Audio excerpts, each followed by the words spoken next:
got a lot to cover. And I want to make sure that we have enough time to like kind of dive into everything. So I'm going to share my screen and we're going to get going. Oh, if I could figure out which screen I'm on. That's the right one. Yeah, that's it. Cool. All right. So tonight, what we're going to do is we are going to take our form that we built on Monday. And we're going to plug it into a library. Those of you that did your TK prep, what library is that helps us with forms? Formic, yes. I will be very honest with you. There are a lot of libraries out there that help with forms. And I have always, as a developer, just built my own forms because I like the control that I have over building my own forms. And then I started using Formic, and I have never built my own form since. So Formic is amazing. And this is actually, let me just do this real quick so that it'll give us a new link. Then I'll share this link with you. But we're actually going to start with something else. Okay, so yeah, we'll come back to Formic, but I want to start tonight's lesson off talking about an important pattern that we're going to see and that we have already seen quite a bit. And this is a pattern known as a higher order component. So let me come in here and I'm going to write a higher order component for us. You are not going to need to write your own higher order component. I am going to write one for you so that you understand what's happening behind the scenes. We're going to use a lot of higher order components. So first question for you, if you've been paying attention, where have we seen a higher order component before? If you can remember.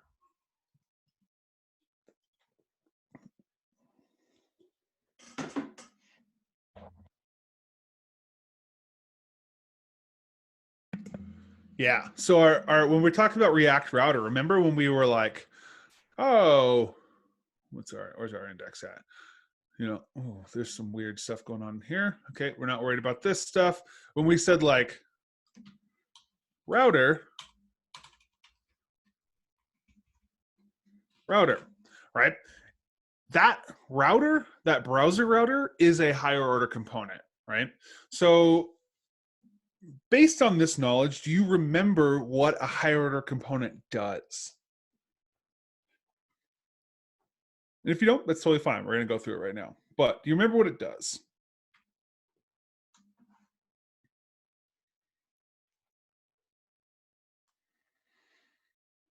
Yeah, cool. So what a higher order component does, just like when we use a higher order function, if we remember, that's where a higher order component gets its name. A higher order component takes another component and adds functionality to it. Okay. So it's going to take another component like we see here. Router is actually wrapping this component, and this is actually called a child component now. But we're going to do another pattern. This is one pattern of doing a higher order component. Router also has, React Router has another form of higher order component called with router. So I can wrap any component with router, and this will actually do the same thing virtually as this. Okay, it's going to take this component and it's going to give it some extra functionality. All right, let's go. You might be like, oh, I don't quite understand what that means. So let me go in and I'm going to write this higher order component. It's a very basic one, and we can kind of walk through it and talk about it. So I'm going to write some other components directly on this page. Obviously, if this was a real project, if this was a real production app, I would build a file for each component, but I want you to see how these components are working together. So I'm going to create a new component called normal component. It's going to be just a regular functional component, and it's going to return some JSX here. Div, div, and then I'm going to go H3, and I'm just going to say, this is a normal component. All right.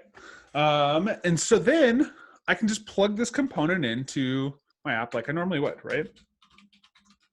Normal component. Cool. There we go. We got it on the screen. And I'm actually going to get rid of this stuff too. So we have our normal component just right on the screen there. Then I'm going to create what's called a higher order component here. And once again, you are not going to have to create your own higher order component. And you're going to see higher order component written as HOC often. So based on what we know, higher order component is going to be a function. And what is it going to take as its argument? Does anyone know what it's going to take as its argument?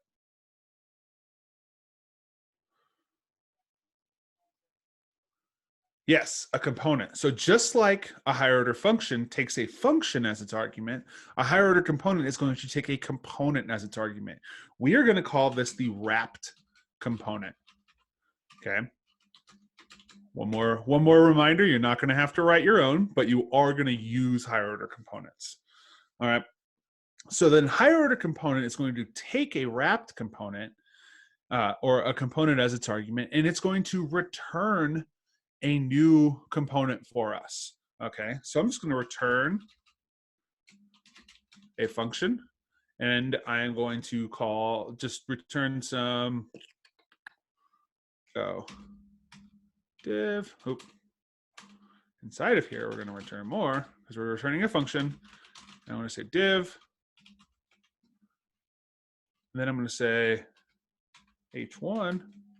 This is the HOC. And then I'm going to call wrapped component. Okay. So I have a higher order component now that's just going to add a little bit of something to the page. Okay, it's going to add some, we'll add functionality to this in a little bit. But now to use that, I'm going to create extended component. And I'm going to call this function. And I'm going to pass the normal component into it. So let's walk through this real quick. I called the higher order component. I passed the normal component into it, and it's going to return an extended function, an extended component for us. All right. Like I said, I know that this is confusing right now, but I want to show you how this works before we actually start using them. You're gonna have to do this part. That's it. Other than that, you're not gonna have to worry about any of this stuff. All right.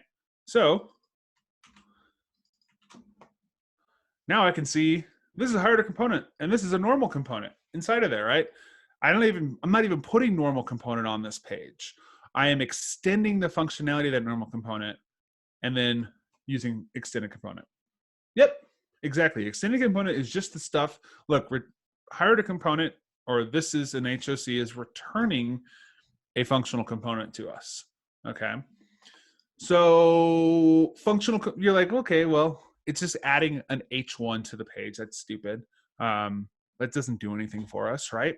So let's make it actual, like, let's actually create something. So let's give it a prop and say, we're going to call this prop count.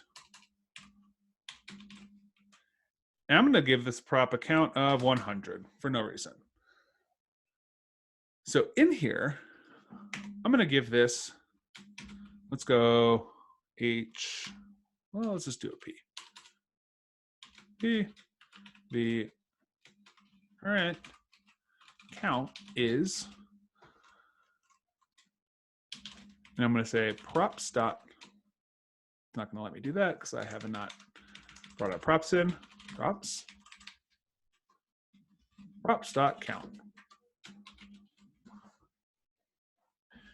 And look at here. Now we are passing data to this component. This higher order component is now extending this component and giving it its own prop. Okay. Any questions right now? I just want to show you that this higher order component is rendering that component and it's passing it data. It's passing it props. It's extending its data. Yeah, we can kind of think of it like a class. Yeah, we can think of it like a parent-child class type of thing. Sure. So essentially what we're just doing right here is we are returning a function. This is just a functional component. Okay, that's all it is. Yeah, so I could do, I can create another component. Another normal component. And I can say return, and I'll just do this. Copy paste. This is, all right, so there's two components here. Oh.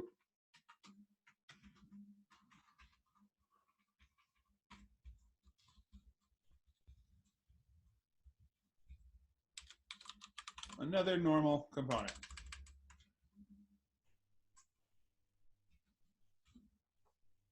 Okay, cool. So now that's going to pass this count prop down to whatever component we wrap it in. So what other props could we pass to that component? Oh, yes, 100% for reusability. We can pass anything we want to this component, okay? But now you're going to be like, well, what if I want to use normal component without that? And we're going to get it, and it's still going to work, but we're not going to get that prop. So we could pass that prop ourselves. We could write some code that doesn't worry about that prop. So it could be like props.count. Turn that. Otherwise, no. Ooh, that was. Let's do both of them.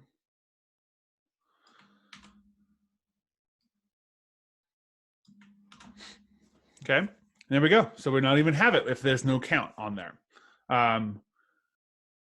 This is very much for reusability. Okay, so we are creating some functionality in here that is going to be very reusable to the rest of the to any component we plug into it. So it's essentially creating a reusable component that we can plug other components into.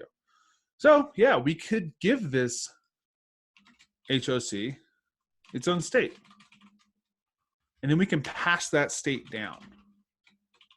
We're going to go count, set, count.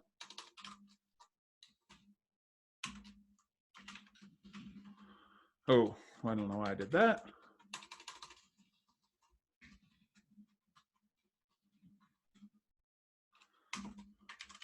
Now, instead, we're just going to have count in there. And we can also do something like add one, a prop that is going to set count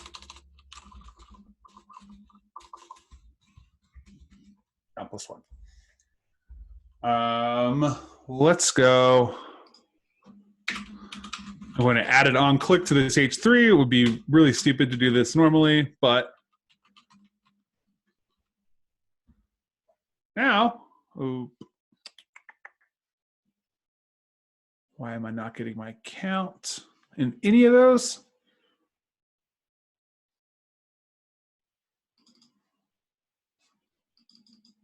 Oh yeah, because it's at 0. Okay, I'll just start that at 1 then. So now, look at that. I have added functionality to this component. I have given it a way to increase the count now. None of this is in here, right? This is all coming from this HOC. Um, is this different than nested components? It's hard to say. There's some gray area between the idea of nested components, and essentially this can be wrapped. We could wrap this in a higher order component, which is nested. But let's just stick for this right now, because we are going to be using this pattern.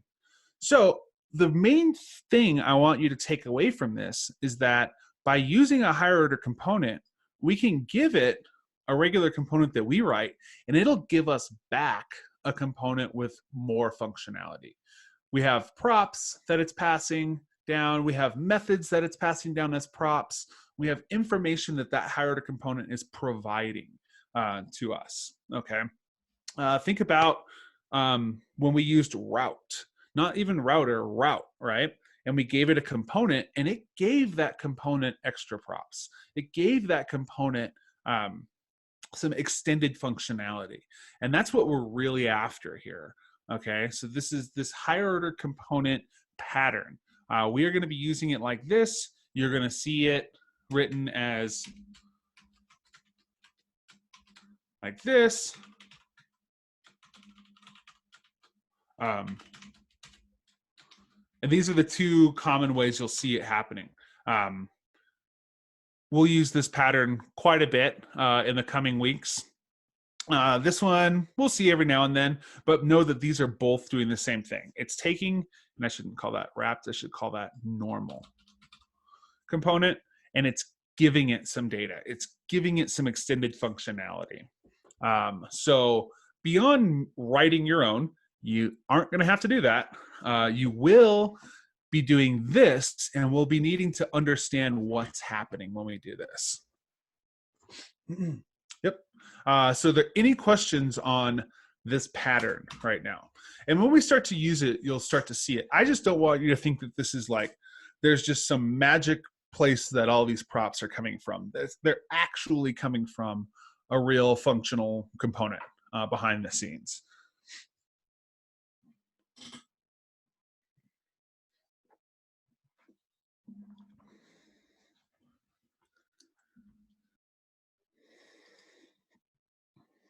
Can you have a high order within a high order? Yep, you absolutely can.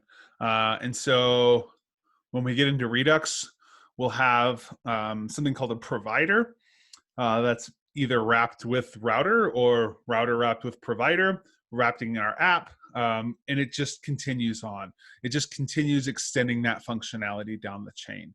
So you will have higher order components that are wrapped in higher order components that are wrapped in higher, et cetera, et cetera, et cetera. And that's okay. We'll get to there when we get there. And it really doesn't affect us all that much because it works the way it's supposed to, as long as the developers that developed it are good. Okay. Any other questions on this pattern? Remember, higher order component just gives us some extra stuff because we're going to be using stuff like props.values, and we're not going to see where that comes from. But we just have to know that it comes from that higher order component. Yeah. So we have to know what to expect from that. And how do we find out? How do we know how do we find out what to expect from that higher order component? Where do we go to find that information? We just going to wing it and hope for the best? Yeah, documentation, right? So we'll look at some docs tonight for Formic because we are going to use a higher order component. So one thing to note about tonight's lesson with Formic, we are going to be using a pattern of Formic called the higher order component pattern. So we're going to be using something called with Formic. If you watched your TK videos, in those videos, Gabriel used the Formic component. Both are extremely normal, valid ways of using Formic. They're just two different patterns. And we're going to see a lot of places in Formic tonight that are going to have multiple ways of doing one thing. That idea is simply to give the developer what they want, the way they like to do it. So if after the end of tonight, you're like, whoa, I really liked the way that they were using the format component in Training Kit much more than the way Dan used the higher order component. By all means, use that for your project. Totally fine. But we're just going to learn a different way from the Training Kit videos tonight. So that leads us to Formic. Formic, build forms in React without the tiers, like sort of. there is some complicated things, but once you start using Formic, like I told you, like I have yet to write, other than teaching them, a regular form in React since I started using Formic. It just makes it so nice. I completely understand tiers have been shed. Like forms in React are really difficult. I'm not going to say that Formic is going to be the answer to all of your prayers, but it is definitely going to clear a lot of things up. But we have to know that pattern of creating forms in React, but before we can use something like this, because we have to know what's going on behind the scenes. But Formic, ooh, yeah, it's good stuff. Formic takes care of the repetitive and annoying stuff. What stuff like is repetitive and annoying with React forms?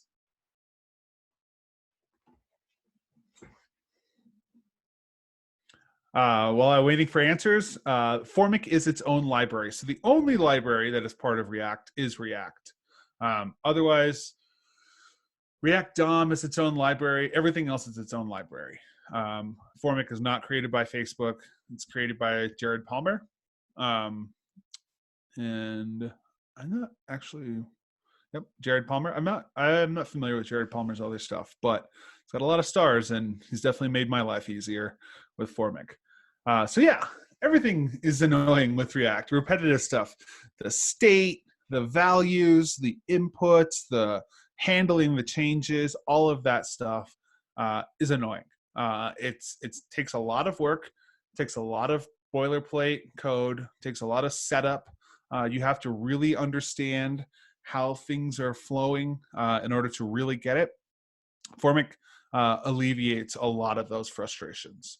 What it's going to do is it's just going to seem like magic. It's going to take care of all that stuff for us automatically. So means you spend less time wiring up state and change handlers and more time focusing on your business logic. So more time focusing on what you really care about, right? So that's why we're going to use Formic. So let's jump back into our project from Monday here. And we're going to add a dependency. And the dependency we are going to add is Formic. If you were using this in a regular code, you would be npm install save Formic or yarn add Formic here. So we're going to add Formic. And we are going to start plugging it in. So we are going to go to our note form. And all the way at the very bottom here on our export, we are going to include something. Let's actually bring that in. Import. And we're going to call it with Formic. From Form. Okay, so we are bringing in this with Formic. What does this look like just based on our last 30 minutes of class to you?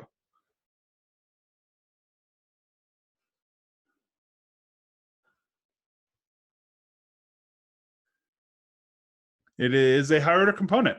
Yeah, and we can go into our docs and we can go down here and see the with Formic. All right, so it looks like Formic is adding some hooks too, which is going to be cool. I have not used Formic with hooks, but we're going to go to with Formic right now. Create a higher order React component class that passes props and form handlers. We'll get into what the Formic bag is in a moment.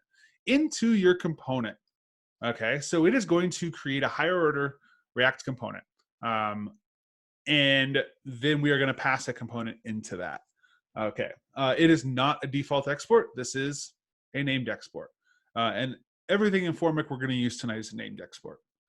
So let's come down here, and with formic is going to look a little bit different than our higher order component, a little bit. So what we need to do is we're going to call with formic, and we're going to call this function.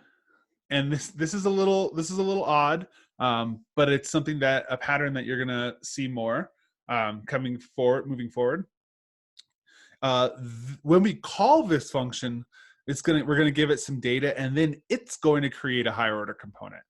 Okay, so then we're going to pass our function into the higher order component that this creates. So this gets called, creates a higher order component, and then we pass that into it.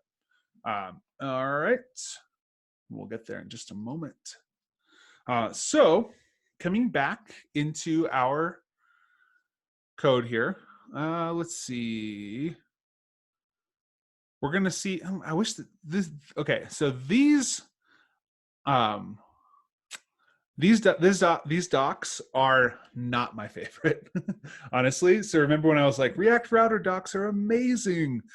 These docs get the job done, but it takes someone that is really good at reading docs and really normal with reading docs in order to really understand them. So let's just go and see.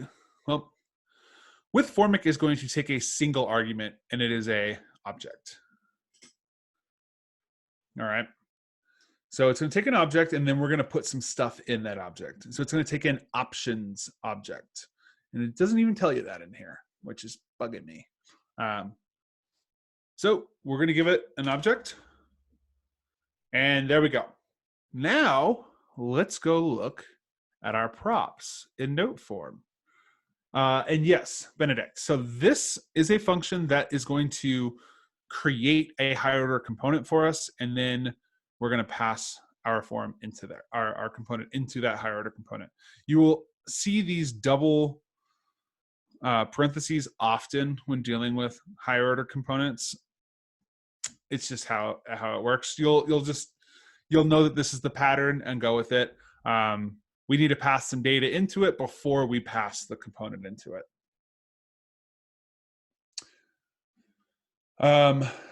Adding the second is actually what we do. This is what it did. Okay, I could come in here and do this and show you what it would be doing, but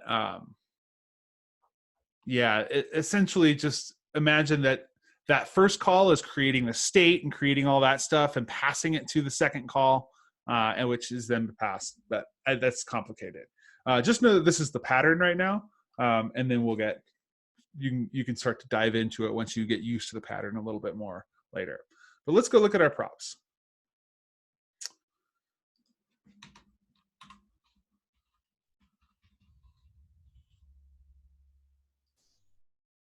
So I want you to first notice that we are passing only a single prop into note form here, right? But look at all of these props we have now. All of these are props. Where did these props come from? We're only passing in a single prop in our, yeah. So all of these props are coming from that higher order component.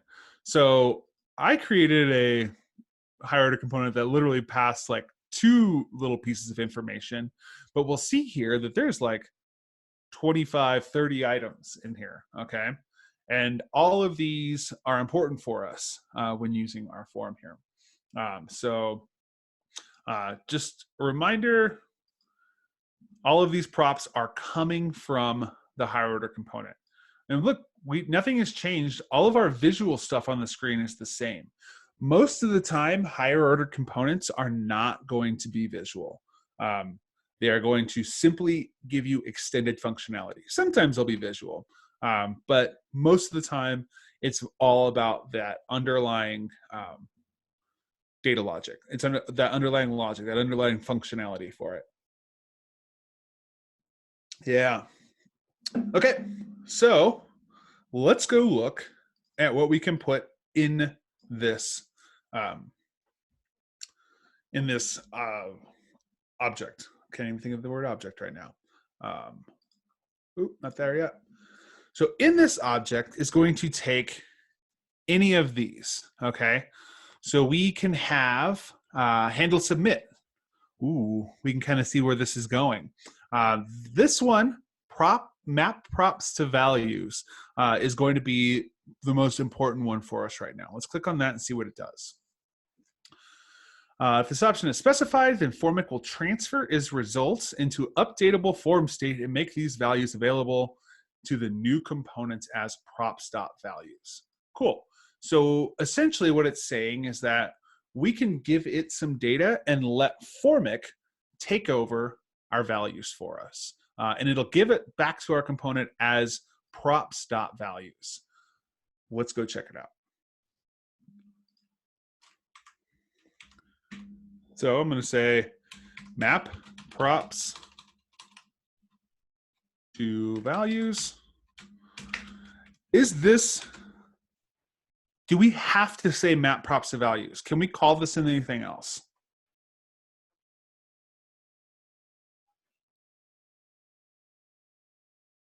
There was 2 questions and 2 answers for that. Can we call this anything else?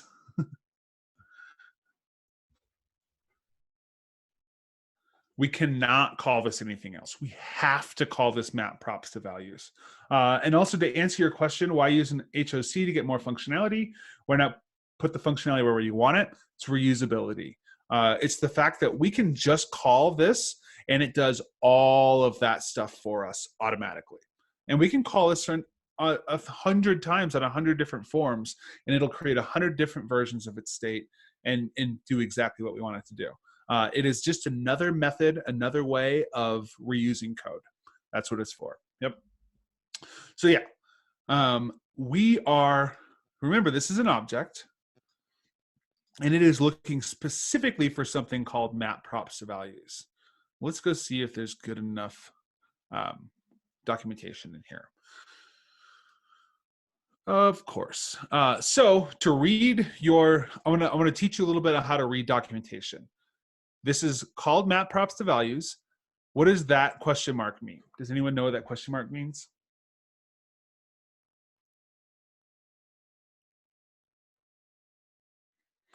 So I want to say that this is not code. This is not code here. This is documentation speak. Okay, so it's not a ternary. In JavaScript, it's ternary. And if we're looking at documentation, that question mark means this is optional. All right.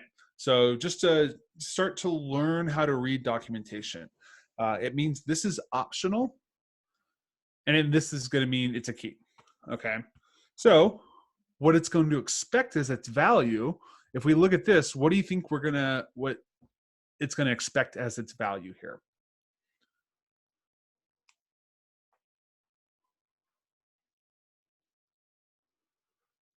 And honestly, like totally fine if you're just like, I see documentation like this all the time and I have no idea what it means.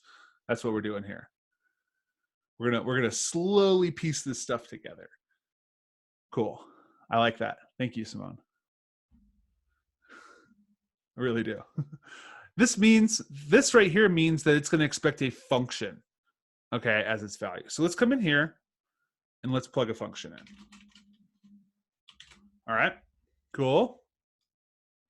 And now this means that it's going to take a single argument. All right, and you're like, well, there's 2 things in there.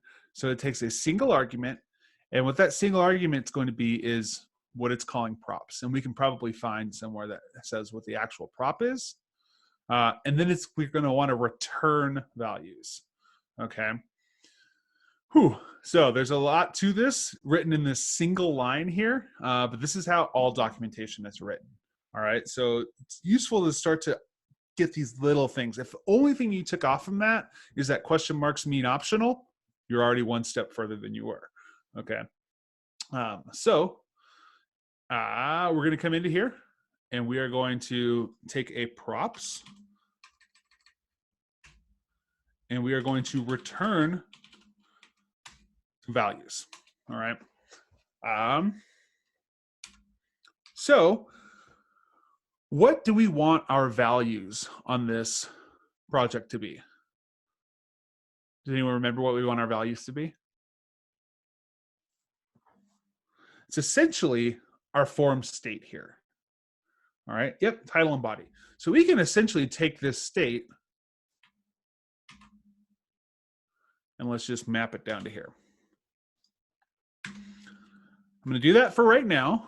And now let's go look at our props. Okay. So remember, it's just a function that's going to return an object. And this is going to be our values.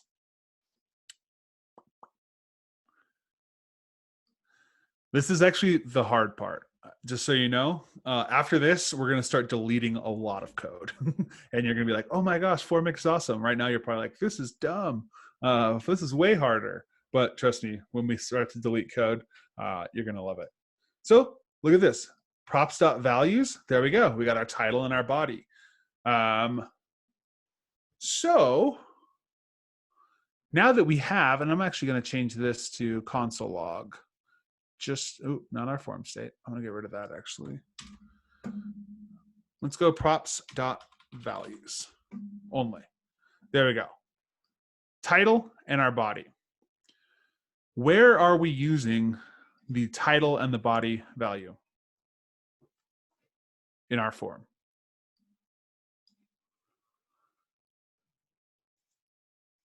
In our state, yep. Where else?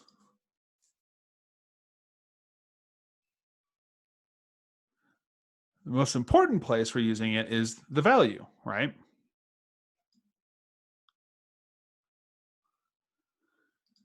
So we see that we have title and body in our value. These are values, okay? So let's, instead of using form state, let's say props.values.title and props.values.body. Well, now it's not going to work. But we're getting there. Any questions right now on what we've done? We have used with Formic. With Formic is passing our component some extra functionality in the way of props. One of those props is values. We created those values by using the map props to values key, passing it a function and returning an object with the values that we want into it. Yeah, with Formic does create state, and we're going to get there in just a moment. We haven't done our change handler yet, but that's a really like satisfying feeling, is implementing the change handler, which we will do after our break. If you have any questions, I understand that this might be very confusing right now because we haven't really plugged everything in yet. But if you have any questions, put them in Slack. Otherwise, let's take a quick 5. We'll come back and we'll start the fun stuff. Trust me. All right, take 5. I'll see you in 5.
All right, come on back, everyone.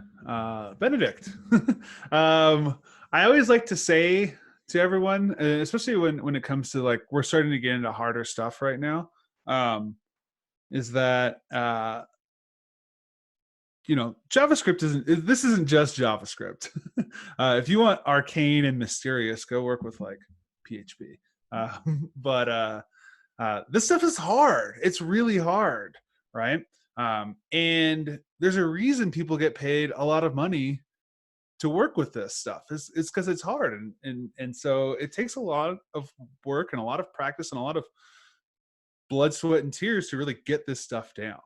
Um, and I'm gonna say like the first time you look at any of this stuff, it's like complete hieroglyphics, right? But once you start to use it every single day, it becomes like logical.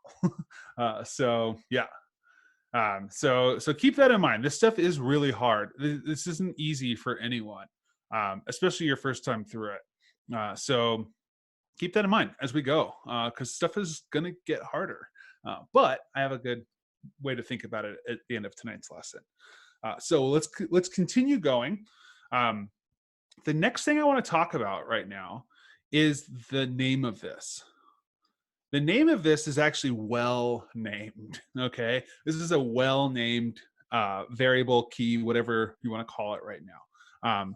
What this is doing, look at this. It is taking something. We're going to call it props right now, and it is returning an object of props. Okay, and it's returning an object of values essentially, which is going into our props. So what this is doing is mapping the props that it gets to the values that it gets. All right. Oops. Map. Oh boy. Okay. I just screwed that one up totally. So what we're going to do here is we're going to say props dot title and props dot body. So we have undefined at first. And I believe we could probably do some initial props in here. Okay. We could do either initial, or we could do this. We could say props.title if this is undefined. We could say, or empty string. The same for body. If this is undefined, then we want an empty string. Otherwise, we want that body. So this is shorthand code here. This is using a logical comparison, saying true or true. You're going to see this kind of pattern a lot used as well, in lieu of ternaries, things like that.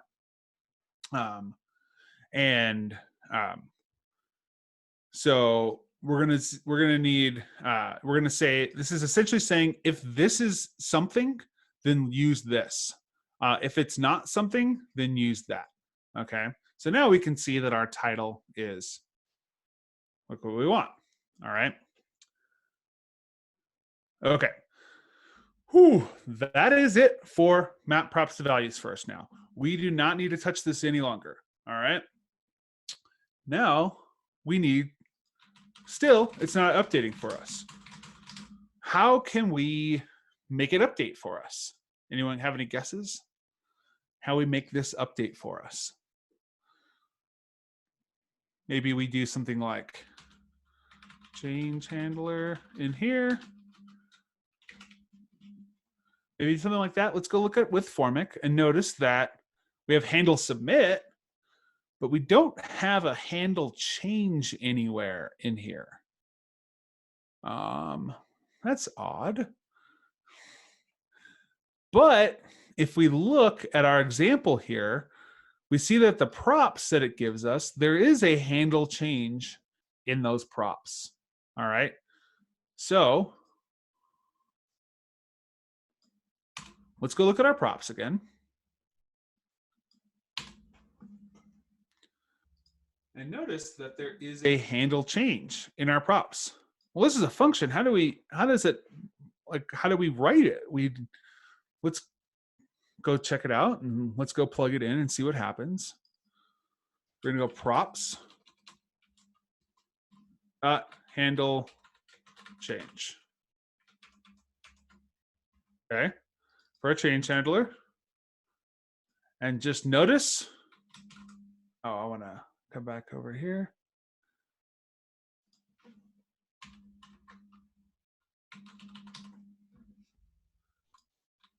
Notice that it just works, okay? We don't have to write our own change handler anymore. We don't have to write our own state anymore.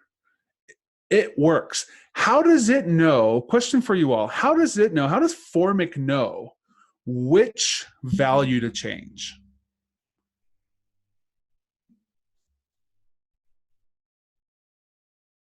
We told it how.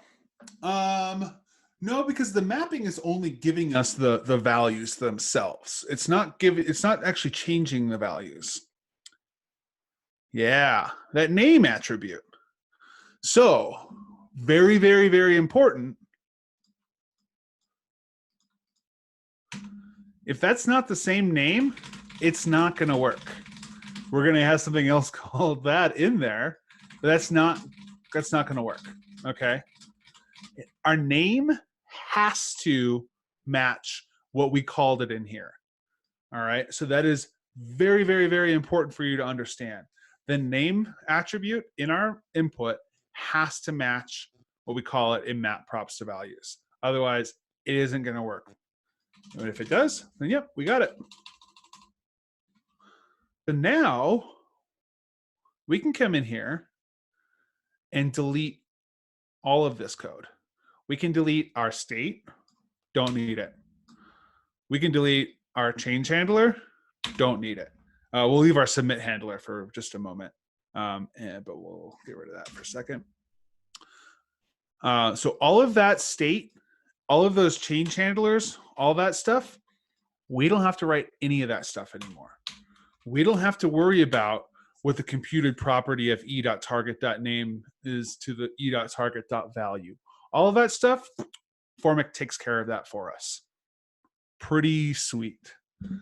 So all of that stuff that you just banged your head against the wall for 2 days straight, you don't need to worry about it anymore. And you're probably like, why did we learn that? Because it's important to know. But yes, Formic takes care of all that for us. So Formic is doing all of that in here. It's doing all of that in there for us. Okay. And it's just giving us the stuff we need, right? So we know how to do that, but we don't need to do that. Formic is doing that for us and just giving the stuff we need. What do we need? We need the values. We need a change handler, and that's it. That's all we need. But wait, it's going to get even crazier. So, any questions right now about this? Yes. Moving from inline block to flexbox is very, very, very nice. I think this might be even nicer.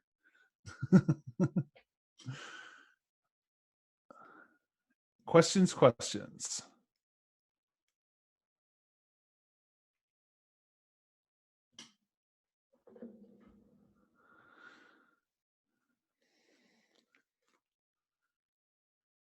Blake, that would have been way better if you meant car. All right. So Formic, this is totally fine. We can use Formic exactly like we are here, and it will work all day long. If this is the way you want to use Formic, by all means, do it this way. It's a little more semantic by doing it this way, but Formic will actually allow us to gives us some components, and it makes it much more concise, makes it a lot less code than we even have here right now. So let's go look at a component that Formic gives us called form. Form is a small wrapper around an HTML form element, okay, that automatically hooks into Formic's handle submit and handle reset. Cool stuff. And we haven't even done our handle submit yet. But if we use form, we don't have to worry about handle submit. Okay.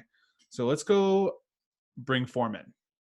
So same line, we're going to comma form. We're going to take this form component and we are going to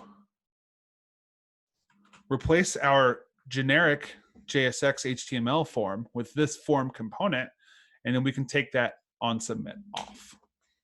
All right. So that's what form does. Okay. It's really lightweight. It's really easy. It's easy to remember. Just wrap your component in that form component, and there you go. Boom, you're on the way to going. You can see what it's identical to. You can have a reset, submit, etc. that you can do yourself if you're into that kind of thing, or you can just do that. Form doesn't handle change. Something else does. Okay. So the next component we're going to look at is the field component. Field is a lot more involved. All right. So field is going to be some.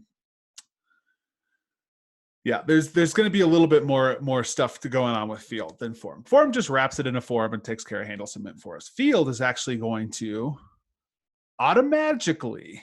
Ooh, this is one of my favorite words. Automatically. Also, it's one of the most dreaded words to teach because it means that it just happens without us doing anything. But it automatically hooks up inputs to Formic. It uses the name attribute to match with Formic state. Field will default to an HTML input element. All right, let's go check it out. Let's go field. Now, anytime we have an input, we can replace that with our field. Okay. I'm gonna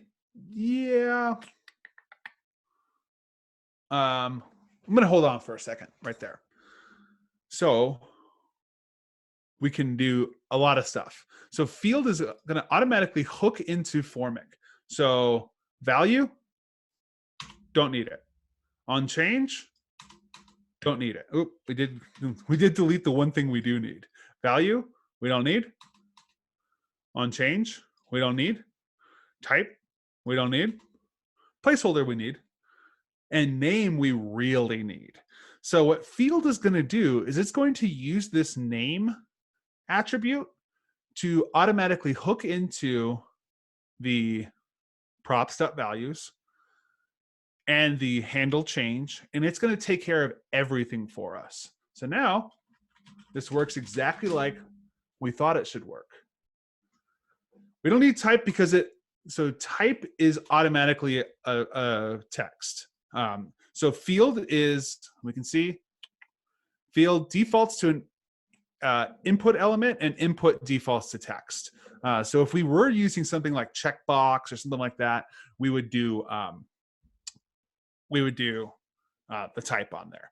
But since we're using text, we don't even need the type. Yep.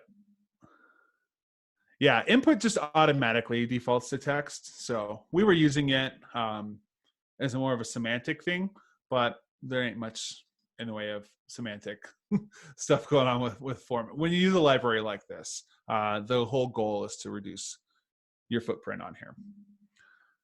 All right. So we can also take field. Look, field defaults to an input, but what if we want to use a text area? Or what if we want to use a select? Something like that. Well, let's go check it out. We can use the,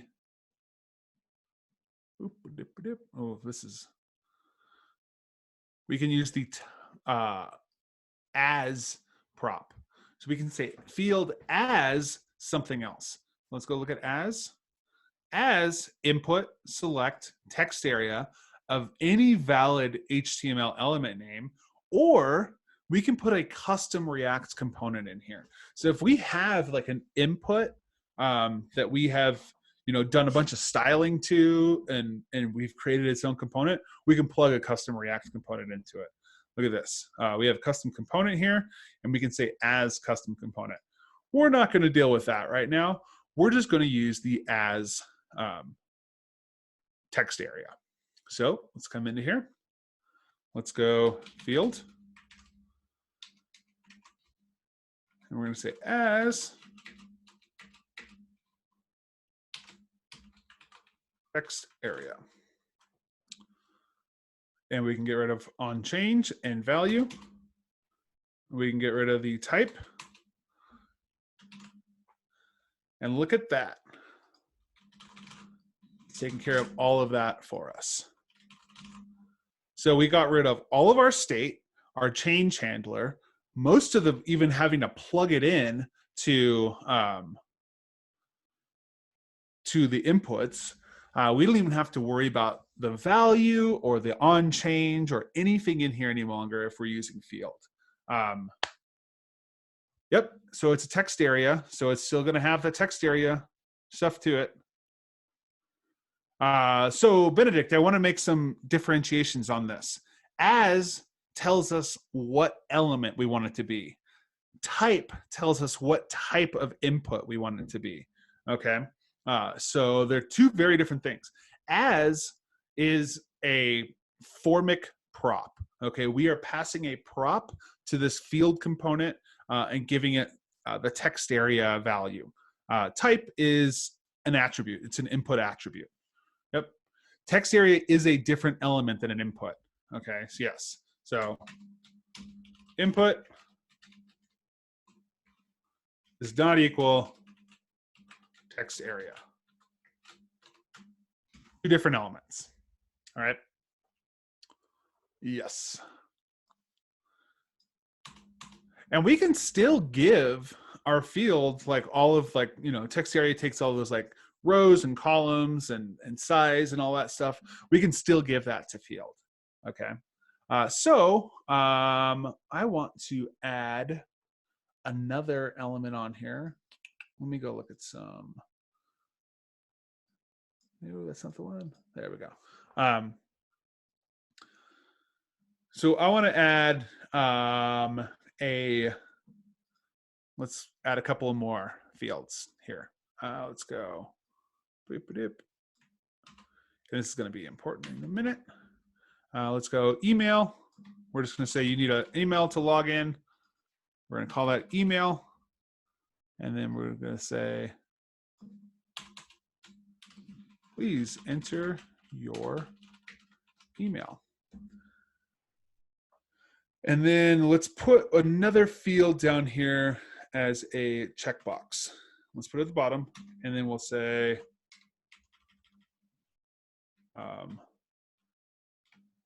read the terms of service. And then instead of, let's go TOS for that. Let's just use lowercase. Makes it easier. No placeholder. We want this to be a checkbox, so we put a type of checkbox. And there we have our checkbox now. So let's come down into here. We're going to go email is props.email or empty. And then we're going to say terms of service are props.terms of service or false. Now, we have never built a checkbox ourselves. Building a checkbox is not the easiest thing to do because checkbox doesn't use a value. It uses something called checked. And then we have to essentially write on our change handler, we have to like look for the e.target.type. And if it's checkbox, we need to change .checked, and if it's not, we need to change .value. And there's like a bunch of different things we have to do. Formic takes care of all of that as well for us. It sees that it is a checkbox, and it makes sure that behind the scenes, all the checkbox stuff is what we need it to be. So now we see it. Terms of service, true. Now that works. Email works. Title works. Body works. Not as checkbox. Okay, so that's important to know that, and this is something that maybe you should go look at the MDN docs for input. Okay, MDN inputs. So we can go look at the input and look at the input types. So the type is a checkbox. So if we want a checkbox, that is an input type, and that is a checkbox. Text area is its own element, okay? Checkbox is an input type. Cool. So let's see. Yes. Yes. Okay, cool. I think we're all caught up here. So look at that. We give it some values that we want it to be. We give it some fields. It wrapped in a form, and it takes care of all of that stuff for us. Any questions right now?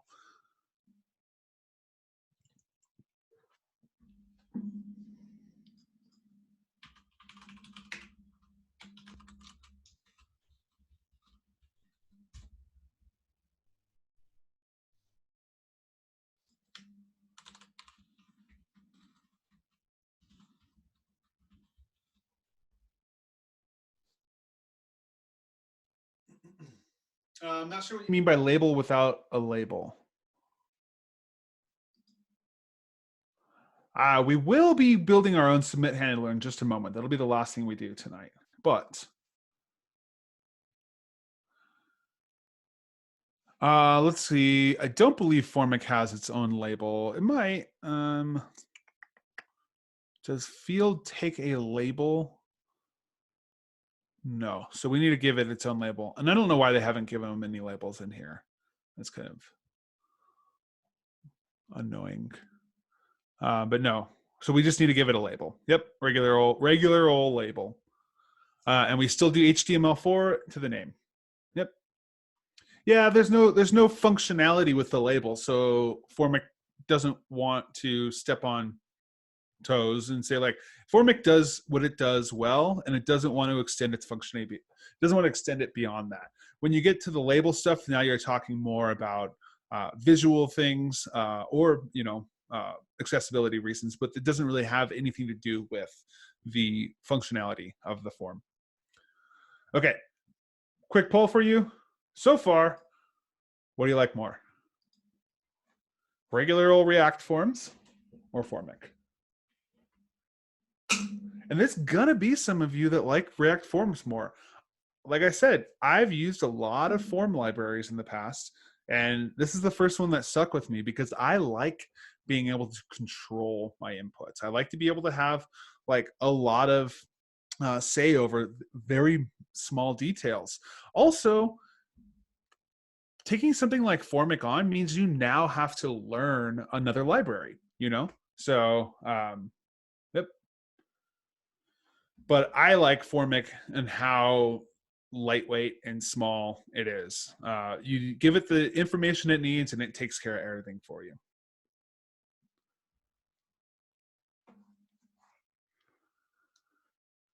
Okay. Also, just a reminder, all of this HOC stuff can be done in the Formic component. So if you watch the videos, Formic, we can wrap everything in a Formic component and give it a prop and return a form from that prop and take care of everything for us. This is just a different way of doing it. If you like this pattern more, by all means, use that pattern. I like the HOC pattern more, but to each their own. Oh, I'll delete lines 8 through 14. Easy. But first, we're going to talk about something. We have an email right here. Let's put. This is we'll keep this as notes. But we have an email right here. That ain't an email.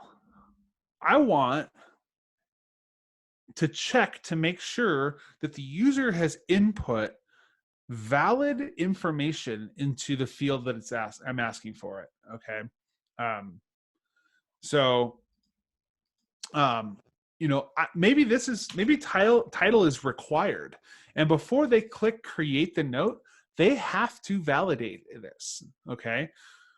Formic does not do validation on its own. Formic can use like we can validate through Formic, and Formic takes a lot of the headache out of validating for us, but we need to include another library. And that library is called YUP, Y-U-P. So YUP is based off of a library called Joy, J-O-I, which is for the backend. Joy is huge. It's super heavy. Like you don't want to be installing it and downloading it every time you go to someone's web page. So YUP is a lightweight version of Joy, which and YUP really only gives us the stuff we need for the front end. Okay, so we need to look at emails, we need to look at URLs, passwords, length on stuff, things like that. All right, so YUP allows us to do that, and Formic allows us to utilize YUP through one of our awesome higher order component options here, which is the validation schema. Okay, so let's go look. Validation schema is a YUP schema or a function that returns a YUP schema. This is used for validation. So if we were to do our own YUP, which is totally possible and fine, and you don't have to do it with Formic, there's a lot of steps to it. Formic is going to take what is known as a schema from YUP, and it's going to validate all of its stuff automatically for us. Trust me, you should work on Formic, utilize YUP, and then build a regular React form and try to build YUP into it. I did it last week. It's fine. It works, but there's just a lot of steps. Okay, yep. Yeah, we'll need to install YUP. So we're going to add another dependency, and it's just called YUP.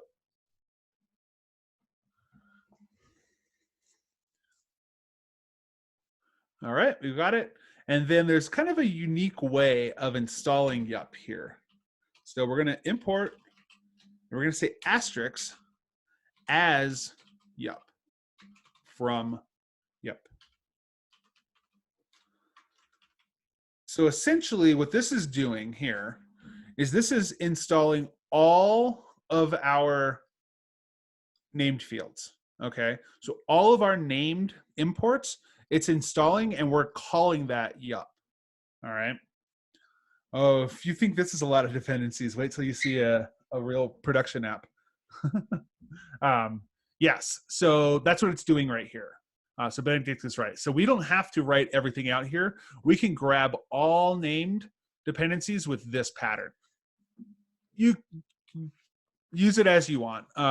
If you just want to grab the dependencies or the named exports, then just do that. But we're going to grab the whole thing. Okay. So, and we're going to call this whole mess just YUP. All right. So let's come down here. We're going to add, remember this is an object, right? So we're going to comma separate, map props to values, and then we're going to say validation schema. Does anyone know what a schema is? You're going to hear this term a lot coming up. What is a schema in your own words?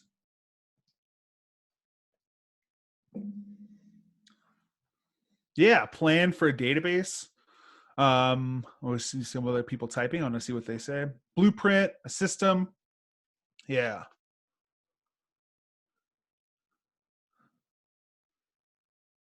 Yeah, rules of what is expected. Cool.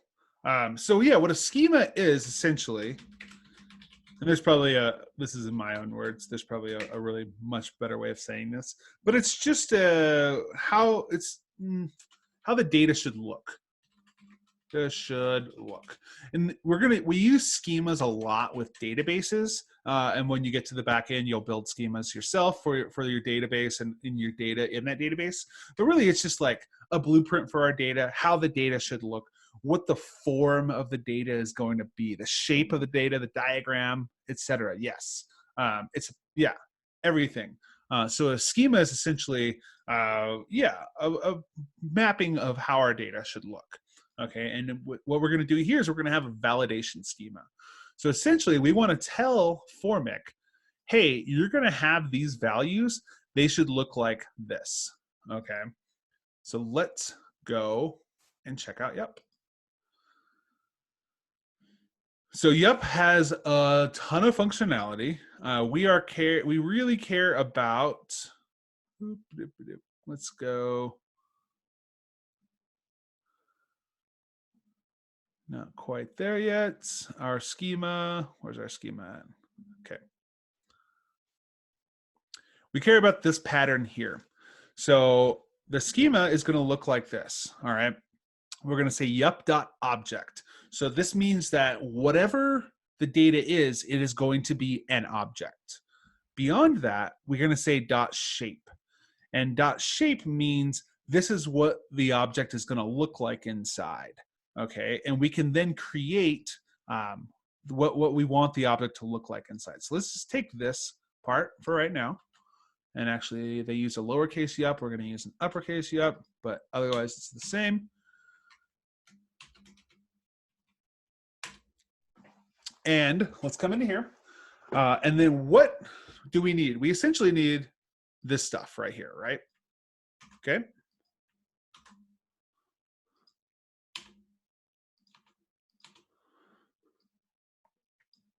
And I'm going to delete all of this because we don't want that. We are just trying to tell Formic, hey, look at the values and match them to this. Match them to this. So then Yup says, let's go back to our Yup stuff. We can go to, let's go to string. And we have required. So we can say, is this field required? We can say, does this have a minimum length, a maximum length? Can we match it against a regular expression? Is this an email? Whoa, that's cool. Is this a URL? Can we trim this? Can we want to make this all lowercase? We want to make it all uppercase. So we can do a lot of things with a string here. Let's just do required for right now.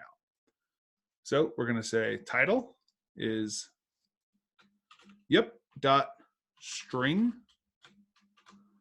dot. Ooh, is it string with is? Oh, see, I got to look at the. Yes. Okay. Cool. So I have to call string, and then I'm going to say required. And then let's actually just do this dot string dot string, and then we're going to go yup dot. What should we do here? Any guesses on TOS?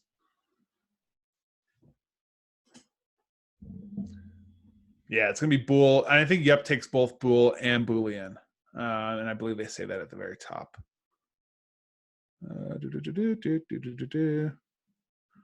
String number boolean. Yeah, we'll just call it boolean.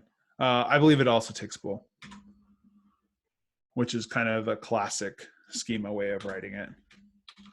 Cool. All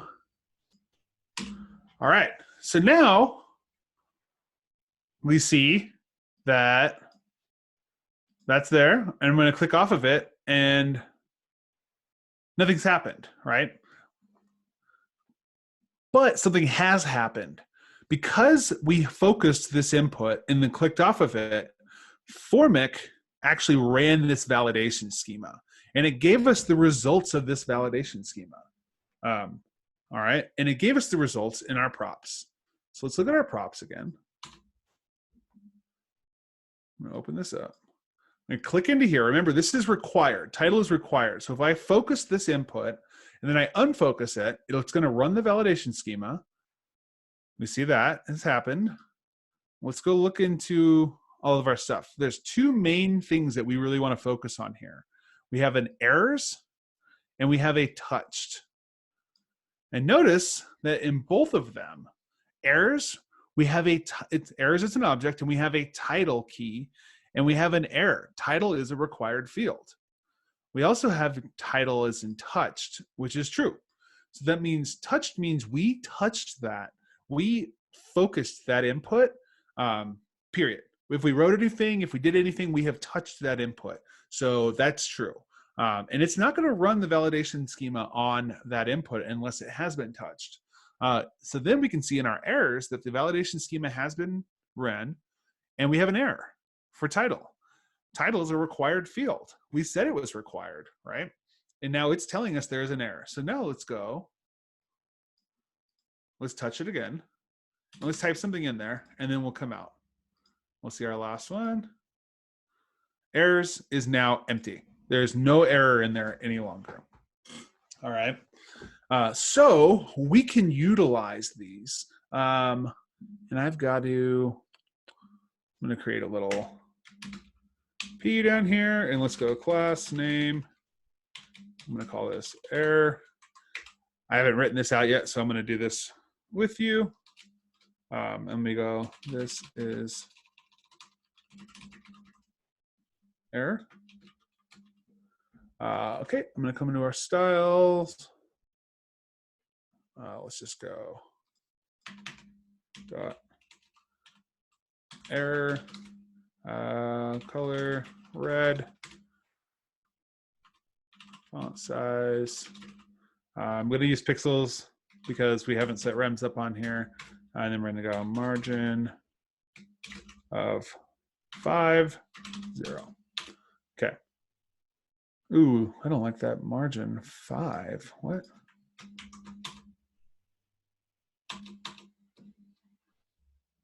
Oh, that's fine. Whatever. I hate that. Why is there so much padding around that? Whatever. That's fine for now. We just want to see it appear. Okay. Probably because it's a P. Maybe if I make it a span. 1 second. There might be some stuff in there already. Yeah, that works. That looks way better. So there was already some styling in there for paragraph tags. So we just made it a span. Okay. So now we only want this to appear when two things have happened. What are those two things? We only want it to appear if two things have happened.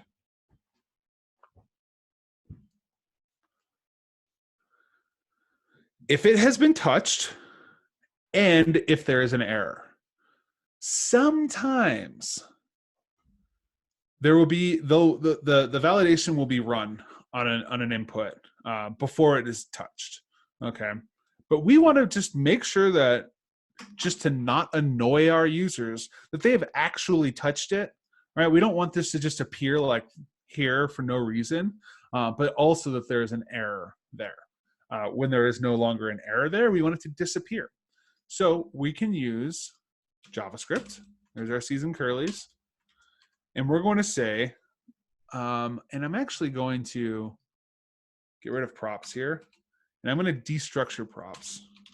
If you want to use props.errors and props.touched, more than welcome. Errors.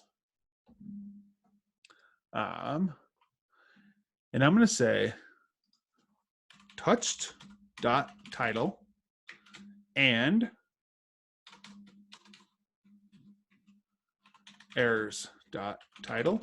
We'll do a ternary here. And inside of the span, we're going to do our errors.title because that's where our error lives. Otherwise, no. So let's go check it out. Let's try it out. What this is saying is that both the title has been touched and there's an error on the title. If it has, if both of those are true, then it's going to return that span with our actual error in it. Otherwise, it's not going to return anything. Oh yeah, please tell Karen curly fries, seasoned curlies. That would be amazing. And don't, yeah, I'm not going to mention it to him at all. All right, so let's go look at it. Touched it. There's an error, so now I get that error message. Touch it. The error is gone, and now that error message disappears. Thanks to Formic and Yup here for allowing us to build a schema. So really, what is Yup for? What is the only thing Formic is using Yup for? Or the only thing we're using Yup for right here? We're only using Yup to build our schema. We're not using validate. You know, Yup has all that stuff built into it if you want to use it. Where's it at? It has is valid and validate and cast and reach and all that stuff. Validate. We don't have to use any of that. We just have to use Yup to build our schema out. Formic will do all of that for us, and it will individually tell us which of these has an error on them, which of these has been touched.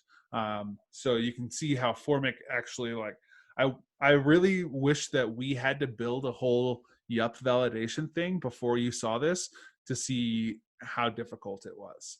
And actually, I have one, and I'll pull it up and I'll show it to you after the break. But we're not going to build it. You can just look at it. Yeah. So this is our validation here. One other thing before we go on our break, inside of these, we can put custom error messages. Title is a required field. And I'll just put Dan on there just for the heck of it, just so you know it was me that wrote it. And now we see that that is our custom error message comes through. All right. Pretty cool stuff. And we're going to mess a little bit more with validation schema, and then we're going to hit up a handle submit, and then we're done. Let's take 5, and we'll come back, and we'll finish it up. See you in 5.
All right, everyone, come on back.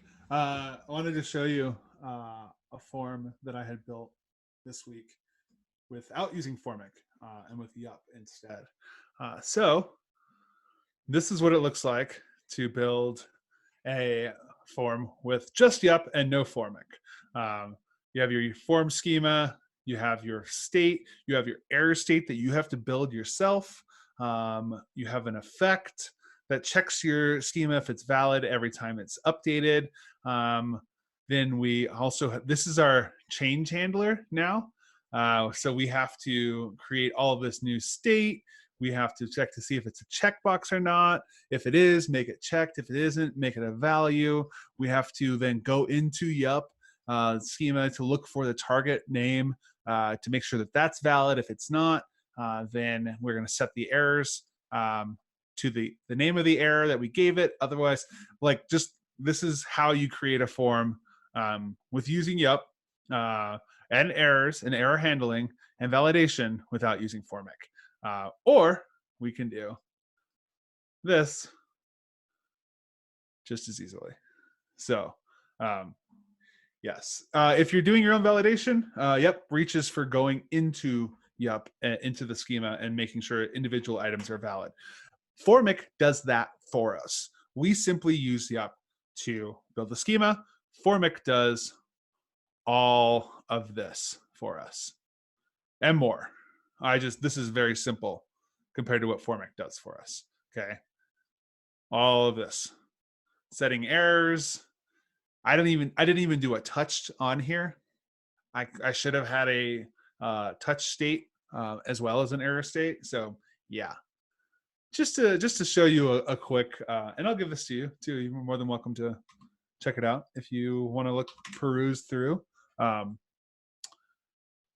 let's come back in here. So let's look at some other stuff. So remember I said email, right?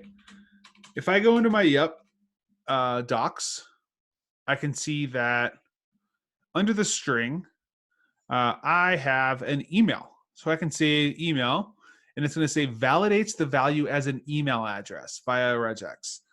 So it's going to create a regular expression and validate that this is a real email. So I'm going to come in here and I'm going to do my touched again for email. Your email's right there.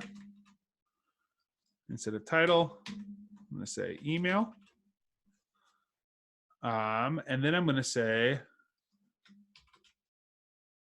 email must be valid. So now let's come in here. I'm going to touch it and I'm going to start typing. Oh no. There we go. Took a second. All right. Typing. This is not a valid email, right?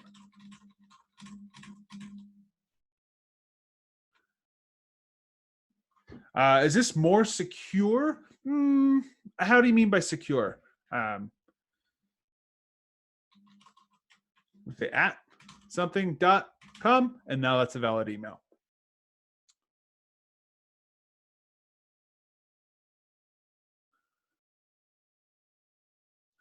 So anytime you want to say like worry about SQL injections, React automatically makes it a JavaScript string. So React forms are a little bit more secure in that way anyways.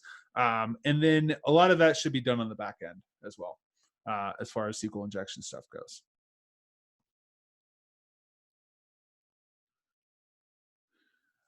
So required is actually an input attribute. And it doesn't necessarily, and let's see, wait, there it is. Required. I don't know if it disables the button or not. It might, but that's a required is actually an attribute of input itself. So, yep. Okay. So yeah, either way works. We like to stick with one method and keep it that way. So yep, if it's just required, by all means, you don't need a validation schema for that. If you want to make sure that it's data is valid, like email, URLs, phone numbers, we can do, let's do a dot min, and we can say we want it to be at least 10 characters long. Must be at least 10 characters long. What's this good for? Something at least something long. Oh, we don't have that on there yet. Phone numbers, yeah, but you could. Yup doesn't actually take care of phone numbers, which phone numbers are a tricky subject. But you could get another library that takes care of phone numbers for you. Passwords, yep. If you want to say like, you got to have a password that's not 3 characters, you can do that. Let's go body, and let's say body. So now we can come in here, hopefully.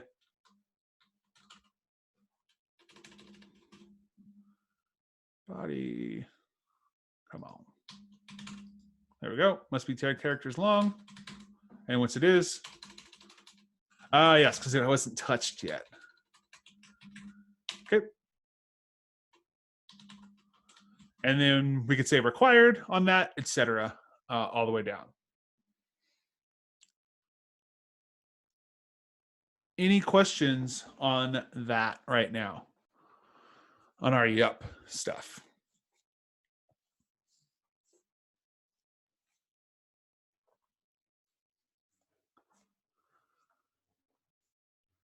See some typing.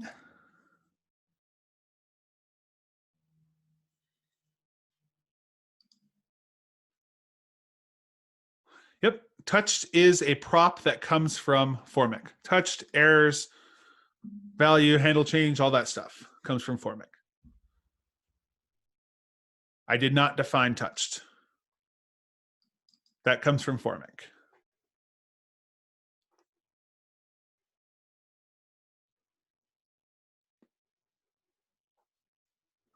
Well, I'll save this. More than welcome to check out the code we have here.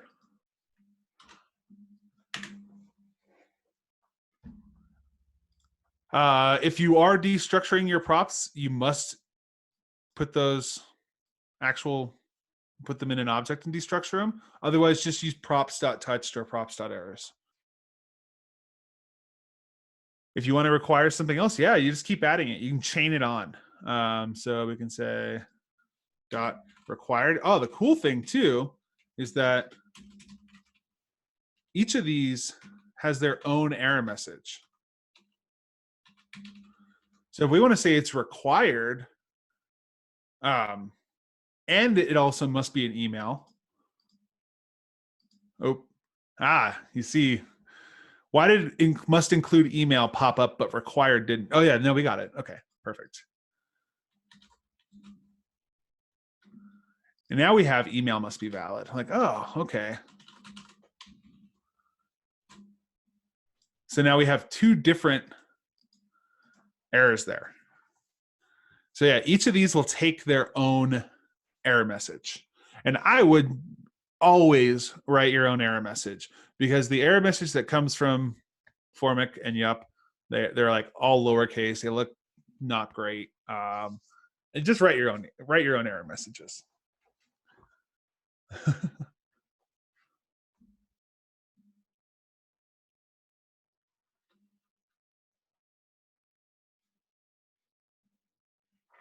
Yeah, as the name of the field, so it's going to say like lowercase title. So if you want it to be uppercase, you have to make the field uppercase. Yeah, it's just not great. It doesn't look good. Write your own error messages. One other thing I wanted to talk about, you can go through and look at Yup validation. It is very similar to something called prop types in React as well, which also validates your props. We won't get into that. We'll get into that next unit. But it's worth looking in and digging into the code. So we say Boolean, and we're going to say one of. And you're like, what? One of. And we give it an array and say true. So this is saying it must be true. Please acknowledge. Oh, I don't even know how to spell acknowledge. Please check box. Acknowledge. Is it as ACK or AK? I don't know. knowledge. Yep. So we don't have our ACK. Oh yes, AC knowledge. Okay. Yep, that makes sense. Thank you. All right, we're gonna go TOS. TOS. Okay, so I'll click that, I'll unclick it, and then now we're gonna have that error down there. So it's saying that the whatever the value is must be one of these. If we put true and false in here, then it's always gonna be good, right? So we're just saying only true, needs to be one of these. We could include that for other stuff as well. You know, must be one of these. Is it required? There's a lot of ways that we can extend this schema out. Blake, I would say that that is a UX issue, and I, as a user, hate personally when I fill out a form and I go to click submit, and then it like tells me my stuff is wrong. I'd rather have it happen, but we can do that in the next step. We can see what happens in the next step.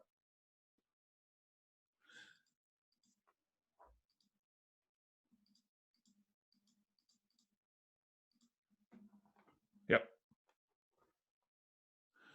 We can also, we get another, I'm going to go, let me look at our with formic here. I want to see all of the props it gives us. Not in the bag. We're going to get to the bag in a minute. Oh, is that the props it gives us? Is the bag? I'm going to do this. I want to see all the props it gives us. So if you wanted to do something, the props, and then let's go const props. It's the same thing as what we just had, but I just wanted console log props. Let's go look at it. We should have a is valid here. And so we can use this is valid and we can see it. Oh no, I'll get it back. Ah. Oh, it's up there. Okay. There we go. Whew. Okay. Now let's go look at is valid. And we'll see is valid is false. So in order to, so what we could do for the button, we could say disabled. And then we would want the opposite. Props dot is valid.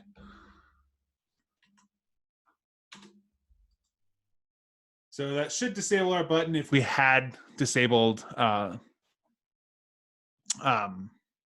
styling to it, but that should not allow us to actually submit the form if the button is disabled. You can do that. So Formic always makes sure that gives you back whether the whole form is valid or not. So you could do that. That's kind of a bonus as well. We're not necessarily in our lesson material for tonight. Yeah, check out button disabled if you're interested in. Yeah, so that's what I was saying. If we would want to have disabled styling for the button, so it didn't look like you could click it, but we can't. So, okay, what's the one and final thing we are missing from this form?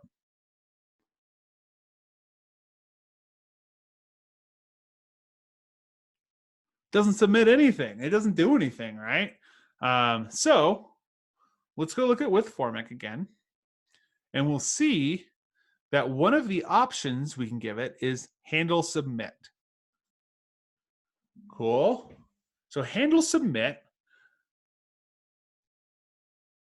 It is optional. Well, it's not optional, right? So we must have a handle submit in there. Why must we have a handle submit in here? And how do we know that it's not optional? Yeah, we need like, what's the point of having a form if you're not doing anything with that information, right? So that there's no question mark, so it's not optional. We must have it. What value does handle submit expect? What value does formic expect handle submit to have? What data type? Yep, a function. Okay, so function, and how many arguments does that function take, or can it take? 4, 2. So this is a pattern that we see, that's essentially labeling the type. And so if you were writing in another language, a strongly typed language, not JavaScript, you would always write your functions like this. If you write in TypeScript, this is how you write your functions as well. Essentially, we're saying this is the argument and this is the type of that argument. So we can see that there's one comma here, so there's 2 arguments. We have values and formic bag.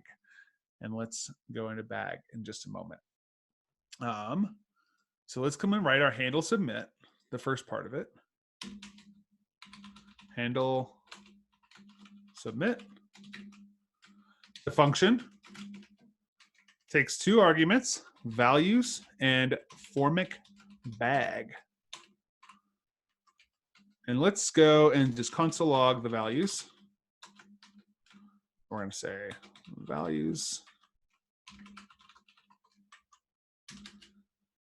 And we're going to console log the bag. It's such a weird like term for me. I don't, oh, what?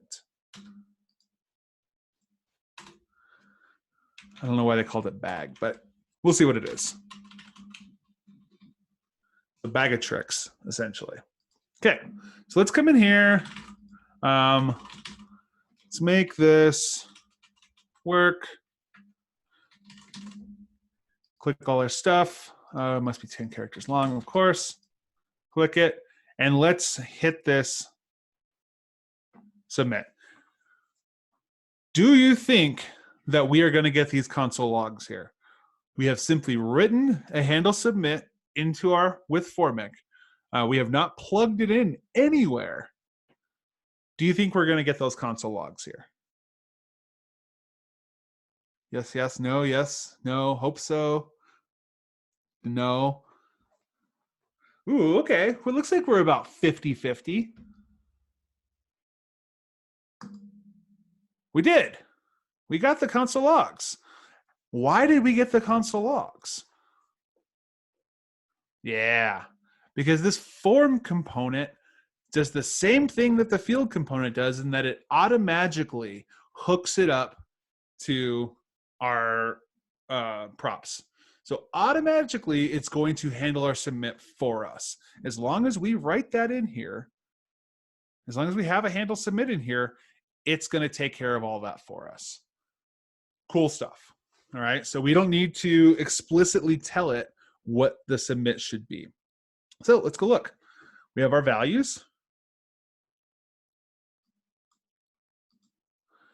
We have a title, body, email, terms of service, and we also have what's called the bag.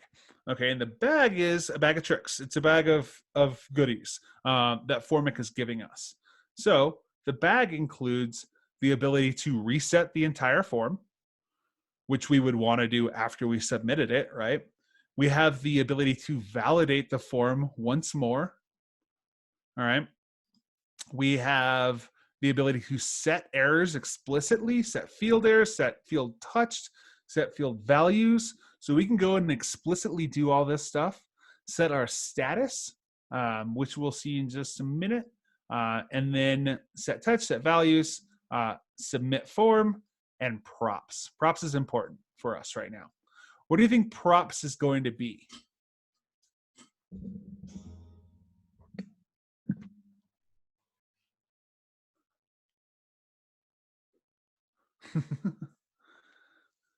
I also realized we only have 5 minutes left, so now I need to play some banjo. So, not, I mean, quote unquote play.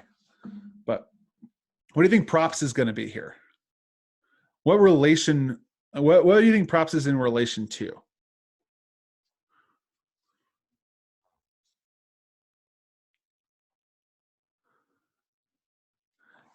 Yeah, props is going to be the initial props that were passed to this component to begin with, right? If we go back to our index, we can see that add note was a prop that was passed to this component to begin with. So we have access to that now. And this is for a reason, because this is how we pass data back up, is we're going to have it in our props. We can also use set status to pass data back up to our component itself. But for our case right now, we're going to use our add note. So instead, let's go grab our submit handler. Do we need to include prevent default in our handle submit?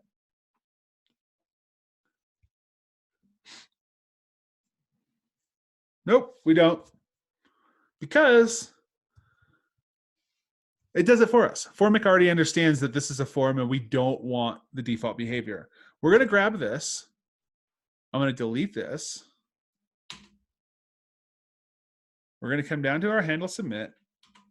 And I'm going to say props.addNote. Is that what I want?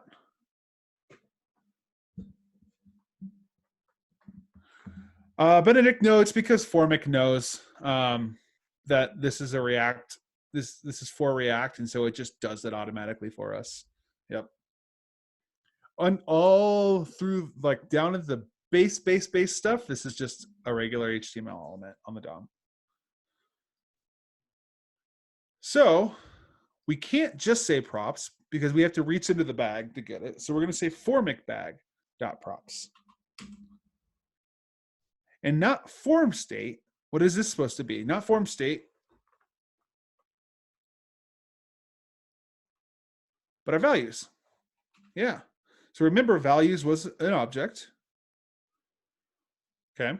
So I'm going to go values. And let's go see if it works. I don't know. This is going to add some extra data to that note. So we'll see what happens. Let's go. This is a new title. Dan at lambdaschool.com. This is the body of the note. At least 10 characters long. I have read the terms of service. Let's create that note. And there we go. It is now working for us. All right. So essentially what Formic does is it takes all of the logic, puts it into one place, and then allows us to write our form the way we want to write it quickly. All right. Oh, no, I wrote it. It's at least 10 characters long on there. I wrote that. So it's cool because Formic kind of like compartmentalizes everything for us. It doesn't make us have to go through that awful change handler, changing the state based on the event, target, etc. It takes care of all that for us. It takes care of our form validation for us. It takes care of our error handling for us within the forms. It takes care of our submitting for us. We can do so much other stuff too. One thing I forgot to add that I forgot to add last time as well is bag.reset form. Okay. Formic bag, not bad. Formic good. Title and blah blah blah blah. More than 10 characters long. Create note. And look, it reset our form for us and submitted it for us. Pretty awesome stuff. Like I said as well, it's worthwhile to check out the set status, because status is something that we get within our form up here as well. So we can say status. And I want to show you this too because this might come up. So our status here is just something that we can give our component, because this is not part of our component, right? But maybe we want to send the status like formic bag.set status. They can be like form submitting. And did I console log it? Yes. I put too many, of course, because there's weird characters in there. Too many restrictions on my form here. So now we can see that.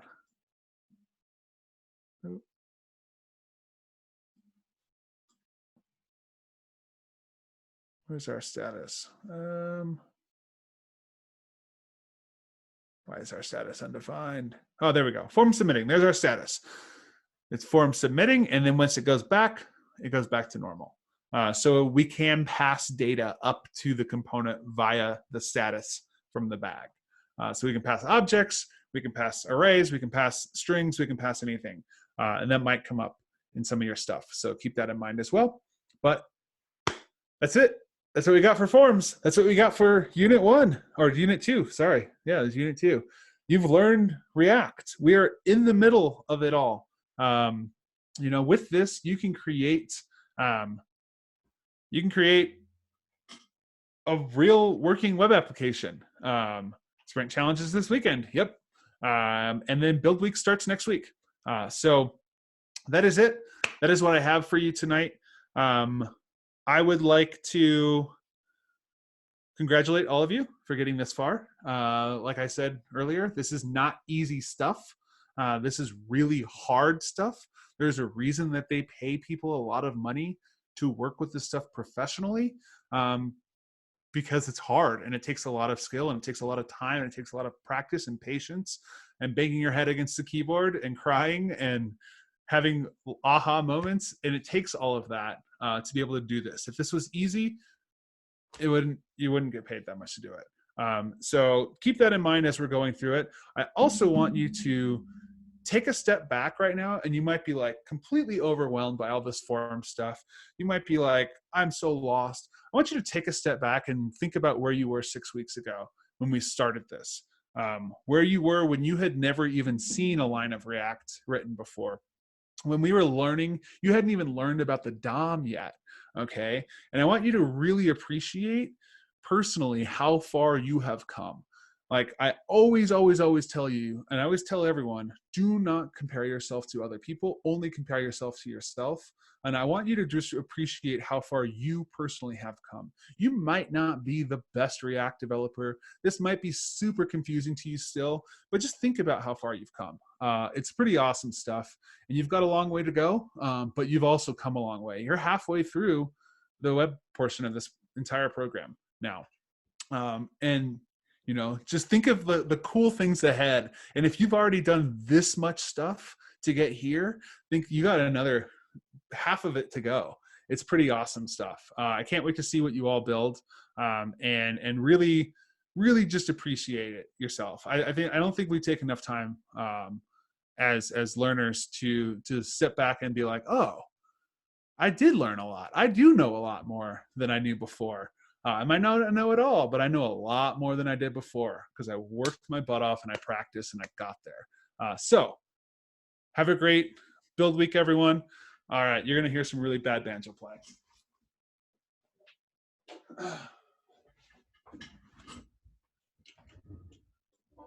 Have a great build week. Have a great sprint. This is the banjo. I have literally not picked this thing up for a while. So yeah, I got to think if I can remember how to do this. I'm just going to play some scales. That's it.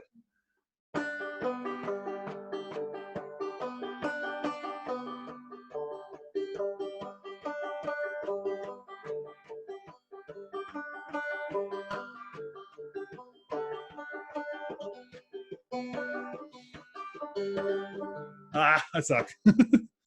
That's the hard part. It's called drop thumb, when you have to like actually put your thumb down. So yeah, I think it's cool to always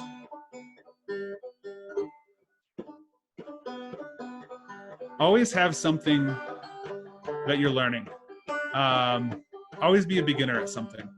Really puts a lot of things into perspective, how far you've come. And it always humbles you a little bit as well. So I might be good at React, but I suck at banjo. But I'm learning, right? Learning the same as all of you. So keep that in mind. And also just developing new skills and learning new things is really fun and really cool. And I love it. So have a great night, everyone. Have a great weekend, everyone. I'll see you later. It's been great being with you for the last 5 weeks. And yeah, have fun next weekend build weeks. See ya.